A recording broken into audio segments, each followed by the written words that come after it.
You are listening to Exploring Clean Energy, where we uncover the ideas, innovations, and projects powering our sustainable future. I'm Andy Marsland. Welcome to the show. I'm thrilled to welcome our guest today, Neil Gardner, who is the Executive Manager for Jet Zero Australia. So a very warm welcome, Neil. Thanks very much, Andy. It's good to meet you. Pleasure to be here. Thanks for being on the Exploring Clean Energy podcast. So let's start at a high level. Could you explain to the listeners what is SAF? Yep. So SAF, which basically stands for Sustainable Aviation Fuel. So it's basically a liquid jet fuel that's made from non-fossil fuel equivalents, so your traditional jet fuel. It can come from sources such as agricultural wastes, byproducts, sustainably grown crops that you can then convert into SAF. The benefit, therefore, of SAF is that it helps lower the emissions of the aviation industry by anywhere between about 60 and up to over 85% on a life cycle basis. The key point about SAF is it's a drop-in fuel as well. So it's approved by what's called ASTM, which is the American standards approval body that will certify that these products, if they've followed a certain pathway, can be blended up to 50% basis with conventional jet fuel to lower the emissions of the aviation industry. Yeah, and as a drop-in fuel, you mean they can use the existing equipment on the plane rather than having to build a whole new plane around the technology. And then, yeah, I guess taking a step back, because so the options are for decarbonisation in the aviation space. I mean, there's certain organisations that are looking at electric, which may have its use cases, and then SAF and hydrogen, whether that's potentially liquid hydrogen or liquid hydrogen going into a combustion or a fuel cell technology. So kind of unpacking that a little bit further. What are the advantages of SAF then? Yeah, no, good call. Okay, so you hit the nail on the head there around SAF being a drop-in fuel means it can be used in the existing planes. It can be used through the existing infrastructure. So think about the money that's been invested in the aviation industry globally. That's significant. Particularly when planes have an asset life of 20 to 40 years plus. And these are significant investments. So having a solution that's available now that can work with existing plane fuselage, that can work with existing infrastructure is significant. There's a lot of work going in batteries, there's a lot of work going in hydrogen and other options to try and decarbonize the aviation industry. The kind of challenges that you face with that is batteries at the moment are just too heavy for long-haul flights. And I'm focusing on a long-haul flight here in particular. Just read my notes just to make sure I get these numbers right. But SAF has roughly 40 times the energy density of batteries. Wow. So just think about the size of a plane you'd need to have just that many batteries. It's just not viable at the moment. Focusing on hydrogen, which you mentioned, SAF is about 4 times the energy density of hydrogen. The other issue with hydrogen, though, is how you store it, that negative 160x, whatever degrees Fahrenheit, how you manage all the infrastructure to meet that. It's just not viable for the next 2 decades plus. And so that's why SAF is widely regarded as the near and medium term solution for SAF globally. Interesting. And so you guys are looking at both the alcohol side of things as well. And maybe you can talk about the sort of feedstocks and potential feedstocks for SAF. Yep, no worries. All right, I recognize you want to talk about Jet Zero later, but I just want to make one point up front, which is Jet Zero is technology agnostic. And that's a key point.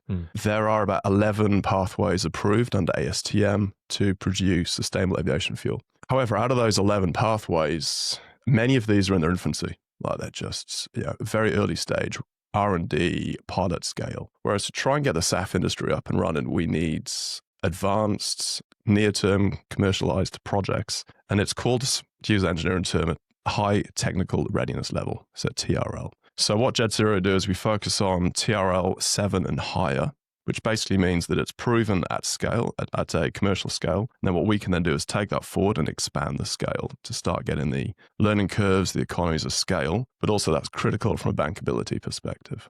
Yeah. So to build on that, you queried about the alcohol to jet and the HEFA pathways. So we believe that they are the most advanced SAF pathways. They are both the highest TRL level. HEFA is actually how all SAF is currently made globally. Right, wow. Yeah. With one exception there. However, LanzaJet have just commercialized alcohol to jet pathway through their facility in Freedom Pines in America, in Georgia. Now, this is critical for the industry because what they've done now by producing the first SAF through that facility is proven up a second pathway that can now be commercialized. Jet Zero have a very, very good relationship with LanzaJet. We've worked with them for over 3 years. And we actually signed the first global license agreement with them to use their alcohol-to-jet technology on our project here in Australia called Ulysses. Awesome. So the aim there is just be a fast follower. Take their technology that's now proven, scale it up 3 times, deliver it as quickly as we can. What's the feedstock then for that process? So for the alcohol-to-jet, use ethanol as the feedstock. So ethanol can come from a variety of sources, but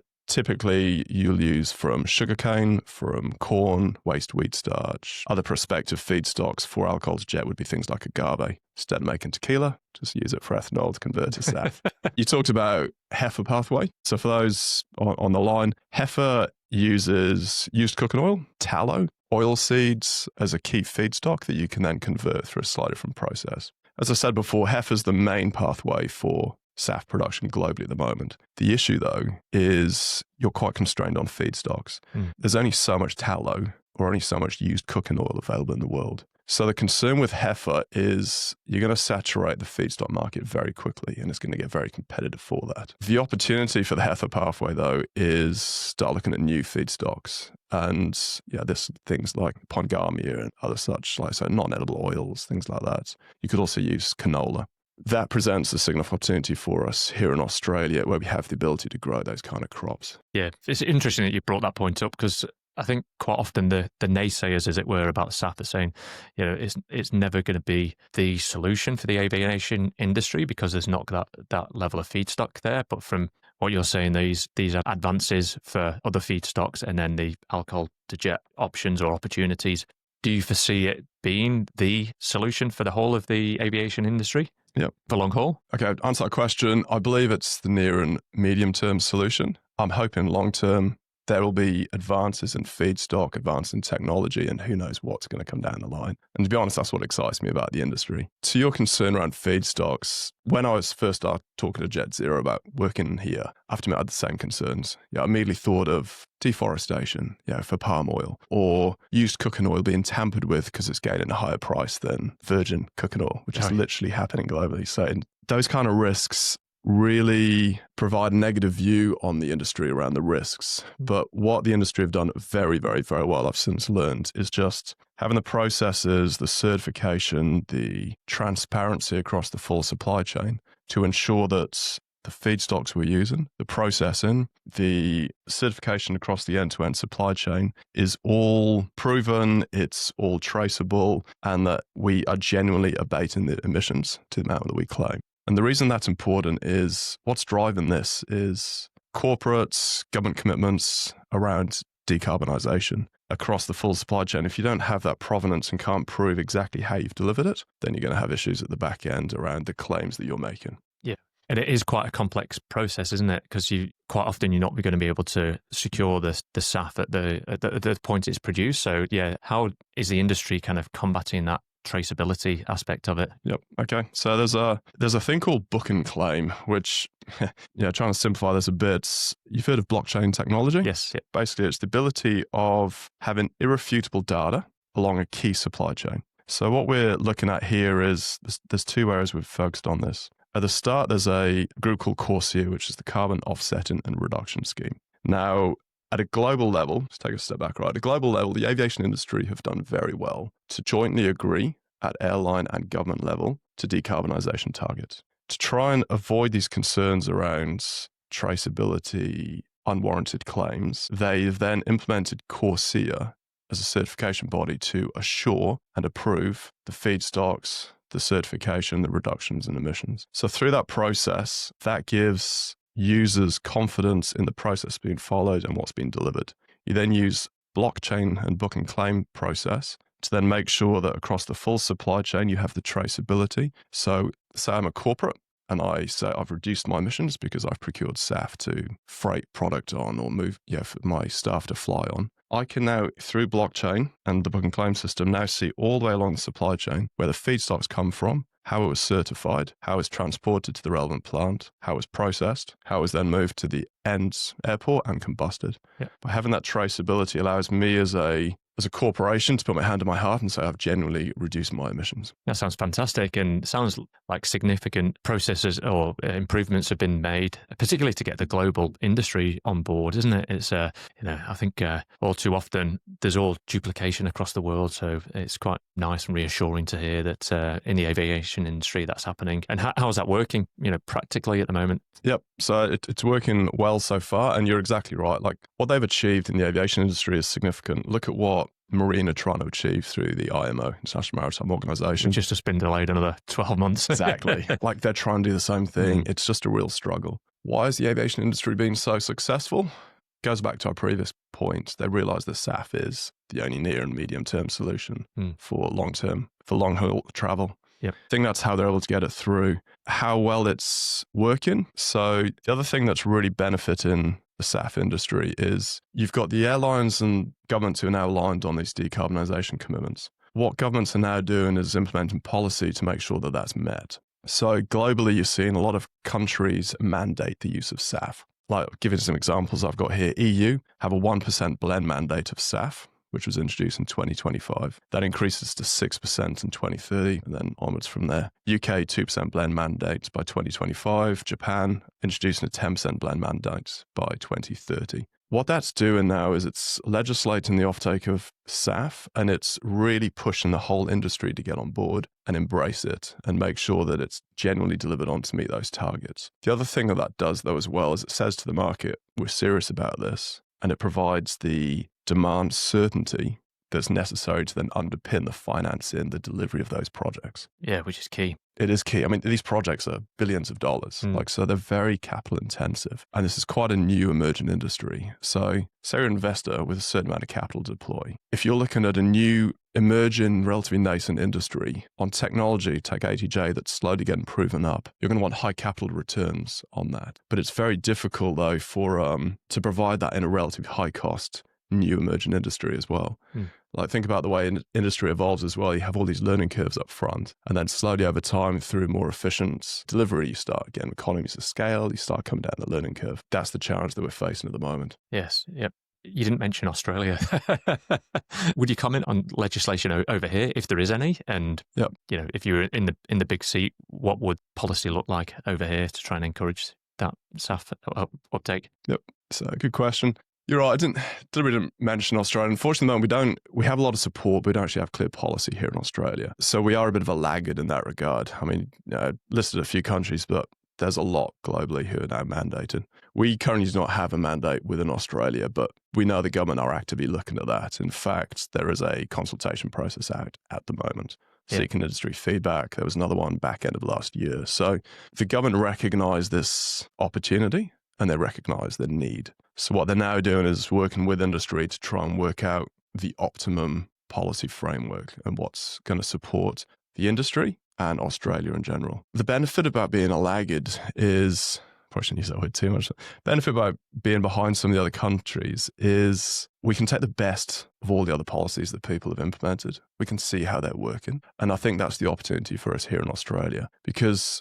we have a genuine opportunity here of being a global leader in biofuels if we can just get this right policy and the right support. Another point I want to make on this as well is corporates are actually leading the charge at the moment. So Qantas, for example, back in, I think it's 2022, made a commitment to procure 10% of their jet fuel to be SAF by 2030. Like that's a massive commitment. Fantastic. How could they do that? The reason they did that is behind them they have what's called a SAF coalition, a group of corporates who've all agreed and jointly committed through their own ESG commitments to reduce their Scope 3 emissions. So they went to Qantas and said, okay, we want you to start procuring SAF so we can reduce our Scope 3. And that then gave Qantas the confidence to then go out and start making these commitments around SAF procurement. Yeah. What Qantas did well then is they worked with Airbus and created a SAF fund, $200 million, to start trying to help new emerging players in this area and help catalyze the industry. So it's great to see, as I said, corporations really leading the charge in this area and showing the criticality of this and the need. That then gives the government the confidence to put the overarching policy in place to really bed it down and drive it forward. Great stuff. You've given the audience a fantastic overview of the basics of SAF and the pathways, the opportunity and the demand increase, the criticality of why it needs to be happening. Let's kind of bring that all together and talk about Jet Zero then, and perhaps talk about your organisation and where you're up to and perhaps some of the projects. One thing I just want to do first, I just want to nail the point on growth. Okay, so through all these demands and mandates and the decarbonisation commitments globally, you're seeing significant growth in this. So I remember seeing Hannah from Bowen on one of your previous presentations, which is really good. Yeah, she talks about how the aviation industry contributes about 2 to 3% of global emissions. That's increasing, expected to increase unless they move towards SAF. So the current forecast about 5 to 6% by 2050 if we do nothing. Wow. So the demand for SAF is around about 450 billion litres by 2050. That represents around about 25% compound annual growth rate per annum over the next 2.5 decades. 5% per annum. Per annum, compound annual growth. I don't know about you, but that's pretty exciting. It just makes the SAF industry one of the fastest scaling fuel transitions ever in the world. Like, that's the excitement for me, and that's the excitement for the industry. So with that backdrop, what's Jet Zero? What are we doing? Why were we created? Jet Zero is, we're proudly Australian. Just make that point first. We are a SAF project developer and aspiring operator. We were founded in 2021 to reduce the emissions for the aviation industry. So I gave you the background on Airbus and Qantas. Airbus and Qantas invested in us very early on in the project, deliberately to help us establish ourselves and start creating this industry or catalysing the industry. We also received early grant support from the Queensland Government. It was a small value, I think it was 660,000 off the top of my head, but that value was critical at the time. It allowed us to start doing early stage design, build up the key relationships with the likes of LanzaJet, who you mentioned, and start understanding how this industry works and how we could start driving this forward. As I said before, we're technology agnostic. We focus on proven technology that we can commercialize quickly. And that's critical. Like, if you deploy capital chasing lots of early stage R&D projects, you're going to run out of money very quickly. Exactly. Yeah. So what we need is just get a few key projects up and running in Australia, prove up the concept that will then show the pathway for all other developers behind us. We've come from very much an oil and gas background. We've all got expertise in the technology, the technical side, the commercial side, supply chain, and critically the financing side. So we're a small, nimble team, but we all bring that expertise and that major project mindset that we can then apply to the implementation of this. We are developing 2 projects in Australia at the moment, 2 SAF projects. One is called Ulysses, which is... That's a Town Tour one, is it? That's it. Yep. Yeah, so Ulysses is the most advanced SAF project in Australia at the moment, which is taking the alcohol to jet technology. So that's taken roughly 200 million litres of ethanol in, and it'll produce roughly 100 million litres of SAF and about 11 million litres of renewable diesel. That technology that has the ability to flex between the 2 products. So depending on market conditions, you can actually increase the volume of RD that's produced, renewable diesel, or the amount of SAF. We're currently in FEED on that project, and we're targeting what's called final investment decision in the second half of next year, 2026. That's key. What we need to do between now and FID is obviously progress the engineering to try and get that as accurate as we can. That will then inform the procurement costs of what the full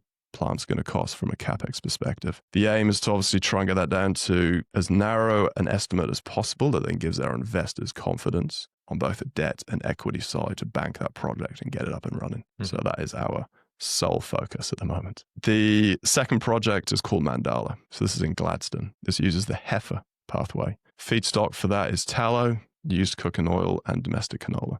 We're also looking at other native crops, for example, Pongamia, as future feedstock. Mandala, we've just literally completed feasibility on that. Board review is tomorrow on the final numbers. Yeah, good luck. Yeah, so thank you for that. And then the aim is to then move towards pre-feed, feed on the next stages on that one. So LanzaJet are involved in the Townsville project, Ulysses. How are things going up there? Maybe a social license perspective, and is your relationship with the local community pretty good? Yeah. Good question. Good work focusing on this. So community is critical in this. One of the things I love about SAF is most of the feedstock comes from the regional areas. And that's critical. Like, farming industry in particular faces so many challenges. Regional growth also faces a lot of challenges. So to start creating new industries that support the regions is excellent to be involved in. What we've found so far is very positive engagement from the communities. We've held many, many, many community engagement sessions up there, which has been excellent. We are heavily involved, for example, with NRL Cowboys House. So we work in partnership with them, where we support Aboriginal and Torres Strait students from remote and disadvantaged communities, where they can learn about general well-being and education, but also focus very much on aviation and the SAF industry. And it's been really interesting to be involved in that. Mm-hmm. We also do other things like we work with the Healthy Waters Partnerships through the dry tropics, things like that. And I think even though we're a new growing company, but by community first focus has just helped deliver these very positive results. Also, through the state government have been excellent in supporting us there as well, and the local councils, local members. So feedback so far has been very positive. There's still concerns around, where's all the feedstock coming from? How do we meet feedstock volumes in the future? We have the traceability for the feedstock for the first project. We believe there are opportunities for new feedstocks to be coming from the regions in the future. And I'll touch on that a bit later on as well if you want. Yeah, great. Hence your company motto of bringing the regions to the runway. Yep, that's it. So how would you choose the regional locations then, or how have you selected Ulysses and Mandala? So there's a few key things you need here. In order to build these projects, you need access to, ideally as close to the water as you can, to bring large modules in. The construction of these kind of assets is probably one of the biggest risks on this, second to financing. So being able to minimize the construction risk by bringing a modular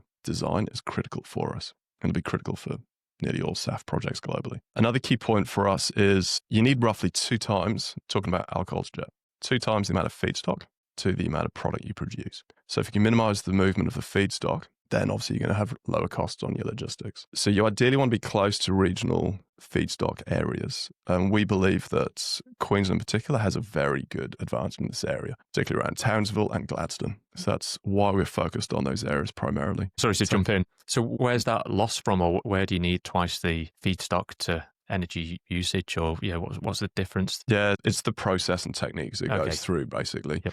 You need to break down the carbon atoms of the ethanol. You then add hydrogen in, and then you have to basically break it back up to the chains. And then think about traditional refining processes as fractionation. Then you get the SAF off the top and you get renewable diesel off the bottom. So just through that process, it's incredibly efficient. Like the waste streams are minimal. But you need roughly 2 times the amount of feedstock to the one on the output. Sorry, please continue.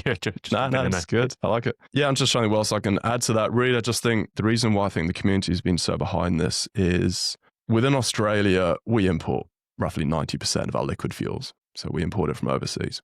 That makes you very dependent on international trade, different supply chains. In times of conflict, war, that is a major risk for us. So, I think the regions, defense, government recognize the benefits of starting to refine our own products here within Australia. Currently, nearly all of our feedstock is getting exported overseas for processing internationally, and then in the future for us to buy the product back. Wow, typical Australia. Exactly, yeah. That's one of the things that frustrates me. I mean, if you think about what we're trying to do, which is decarbonize, here we are now shipping feedstock overseas, like Asia, etc., to get processed and then ship the finished product back. So you're just adding costs, you're adding emissions, and you're moving away from a strategic advantage that Australia should capitalize on. So another key point is within Australia, we're very good at closing refineries. As you know, we're not very good at building them. This industry has the ability of changing that view. Actually starting to create refineries here in Australia, local manufacturing, regional growth, jobs, which is a key one, like focusing on jobs. Project Ulysses, the estimate's about 1,000 jobs during construction at the peak and about 100 operational roles. Again, all regional where we're based. So just these kind of numbers just show why we're getting so much groundswell and support for these projects. You mentioned before about it's a drop in fuel. And then it's was it Europe? You said it was about 2% going up to 6%. With the existing planes, could that be ramped up to 100%? Or do you know what it's been tested to? So currently it's restricted to 50% blend as per ASTM. However, there are many flights that have now been done on 100% SAF. But I just think us trying to get a 50% blend is going to be high enough for the time being. Yes. I think let's get that up and running. But then what you're seeing is the likes of Airbus, Boeing, etc., as they bring on new planes, they are focused very much on, how can we maximize the amount of SAF goes through it. So a lot of them will be certified to 100% blend ratio.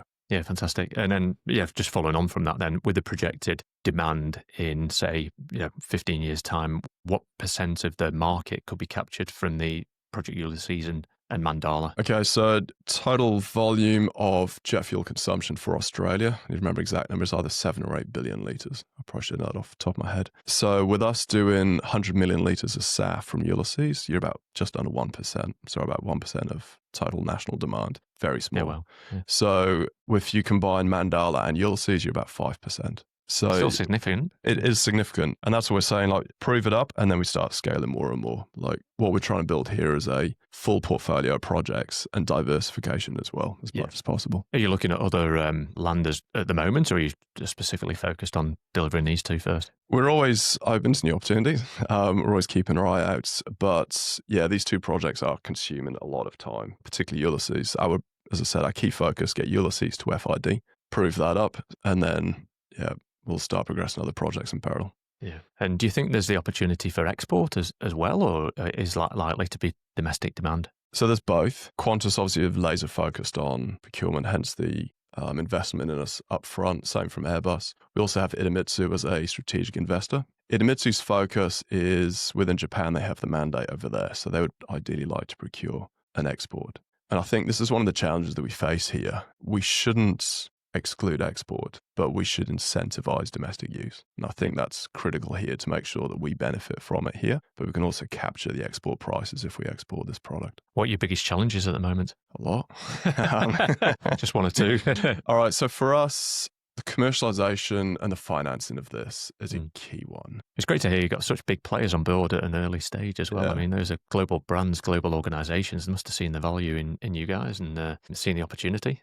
Yeah, I agree. To be honest, all kudos to them as well. Like, they're helping to create this industry through investments in companies like us. So it's great. We also have about 5 institutional investors behind us as well. So we've got significant firepower from a financial perspective. It's all down to deploying that capital effectively and making sure you get the return on investment. That is the critical part. So for us, as we go through FEED and move towards final investment decision, we have what's called an ERS mindset: eliminate, reduce, simplify.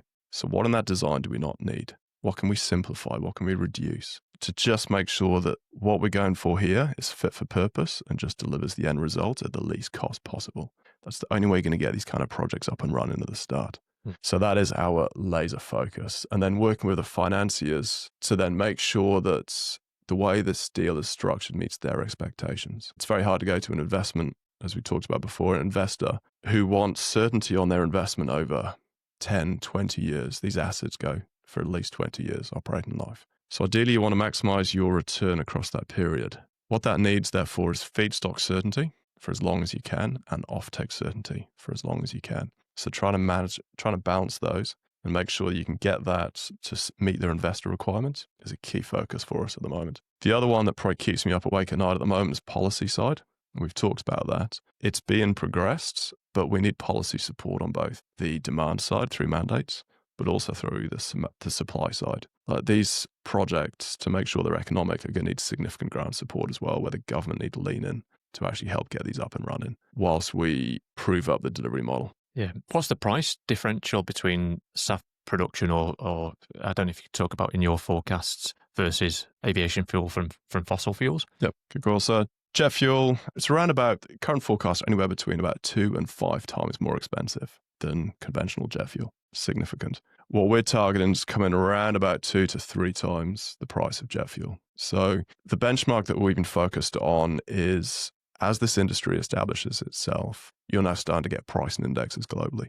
And so we're very much laser focused on 2, which is the European pricing index and the Singapore pricing index for SAF. What we've done then is calculate what the prices are at those indexes plus freight cost to get it to Australia, gives us basically like an import price parity for SAF landed in Australia. That represents the maximum price that we'd want to come in at, ideally underneath. As we went through feasibility on both Ulysses and Mandala, we were confident we were competitive with those, and that gave the board confidence to approve us to continue through the development. As we go through FEED, the aim is to make sure that end number is as low as possible, so we're as competitive. Projecting ahead, let's say 10 years from now, 2035, what does success look like? If you're in the executive manager position, what do you see? How big is the company? what's the whole aviation industry like at that point? Well, world domination, obviously. That's where we'd like to be is at that stage, let's say 2035, we've got multiple projects in operation by that stage. So at the moment, we're targeting first operations end of 2028 from Ulysses and 2030 from Mandala. If we can achieve that and we have ideally a few more projects through FID or ideally operational by 2035 would be excellent. So we can then support the government and the industry in meeting our decarbonisation commitments and helping us lead the charge. That would be utopia for me. The other one I think I would love Australia in general to capitalise on is the feedstock side.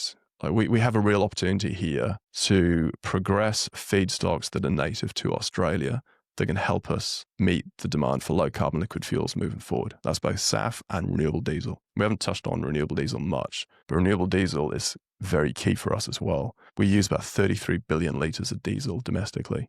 Under safeguard, but also under other commitments, you're going to start seeing more and more demand for renewable diesel as well. So to talk about the feedstocks, we've done a lot of assessment on literally over 30 different feedstock varieties, Jatropha, beauty leaf, carinata, etc. Like there's a lot of potentials. We have focused on two primarily within Australia that we feel provide us a good opportunity, and probably the critical ones, one called Pongamia. So Jet Zero have invested in a 10-hectare plantation trial that we planted earlier on this year near Charters Towers. In parallel to that, we're aware that Rio Tinto and Idemitsu are also doing their own trials in Pongamia. Where Pongamia is really interesting is it's native to Australia. It produces these oil seeds. So think like macadamia trees, pecan trees. You can remove the seeds from this tree, crush the oil, and then that provides a feedstock into the heifer pathway. The more feedstocks we can progress like that we can process, refine within Australia, the more it's going to position Australia as a powerhouse, as a low carbon liquid fuel producer for both domestic and export demand. I've just had a thought bubble, but you know how quickly certain types of seaweed, particularly kelp, grow? Yep. Is anyone looking at that and sort of dried kelp? So it's funny you say that. Yeah, there is actually someone I think it's still in Queensland, who are looking at those massive kelp forests, about how you can actually grow that and harvest it. The concern with that, there's a lot of companies looking into algae as well. It's just trying to get to that commercial scale. It's to get that consistency of feedstock output. It's to manage the control and quarantining of that feedstock so you don't impact other species, other areas. I believe they're great opportunities for long term, but I just think they've got a few challenges to overcome before it's commercialized. Around it. Yeah. How can the audience follow what Jet Zero is doing? Are you on LinkedIn or what are the socials that you use? Mostly through your website? Yep. So we have a website, so Jet Zero Australia. We're on LinkedIn. We're very active through industry groups like Bioenergy Australia. So if anyone has any interests, please look us up. And we have an inquiries link on our website. Please send us an email. We're always interested in talking to everyone. Yeah, fantastic. Any other thoughts, final comments before we close off? No, I just think hopefully I've managed to get this across that SAF it's the most practical near-term route to meaningfully decarbonise the aviation industry. And on top of that, Australia is very well positioned as a result of our size, as a result of our expertise in major project delivery and through our agricultural expertise. We have a real opportunity to position Australia as a lead player in the biofuels area. And I just hope that we capitalise on that. Great stuff. Thoroughly enjoyed that discussion, Neil. So I wish you all the best in your endeavours. Seems like a fantastic opportunity. And I think you did extremely well painting that picture for the audience of the high level, the opportunity, and then sort of nutting it down to how Jet Zero is looking to achieve that. So wish you all the best, and I'll keep an eye on the socials and look forward to seeing your progress moving forward. Thanks very much, Andy. Appreciate your time. See ya. Thanks for tuning into today's episode of Exploring Clean Energy. I hope you enjoyed the show. Don't forget to subscribe so you don't miss any future episodes. I'm keen to continue to bring you the best experts and most interesting projects. So if you have an exciting story to share, please feel free to reach out to me on LinkedIn or email. I'm Andy Marsland, and hopefully see you next time.